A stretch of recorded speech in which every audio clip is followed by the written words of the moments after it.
Là, je vais avoir besoin que vous me donniez un sujet d'actualité. C'est parti.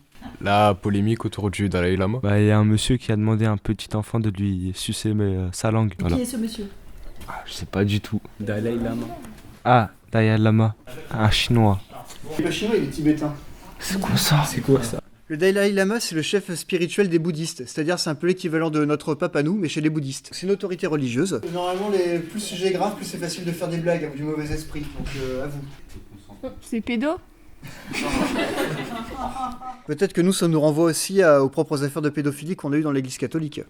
Moi, j'ai toujours pas compris pourquoi il avait demandé ça. Il avait la dalle. Une autre idée, ce serait de dessiner un homme bouddhiste assis avec une langue qui ressemblerait à une sucette. Et on peut le mettre dans une camionnette blanche, comme ça rappelle la pédophilie, parce qu'il y a souvent les histoires de les enfants ils se font kidnapper dans les camionnettes. Une petite idée comme ça, on peut dessiner une sortie d'école où il y aurait un bouddhiste, un prêtre catholique et puis le pédophile traditionnel avait dans sa camionnette blanche. Et le pédophile dirait ça commence à bien faire la concurrence. Donc là moi je mets le pédo dans sa camionnette, il aura une petite sucette à la main.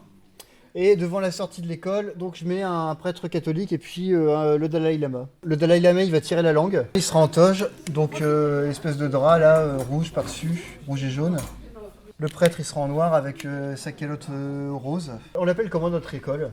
La choupa school. Alors je vais mettre les enfants beaucoup plus petits. Le premier qui va sortir, il sera en train de se gratter le nez. Allez. Merci beaucoup.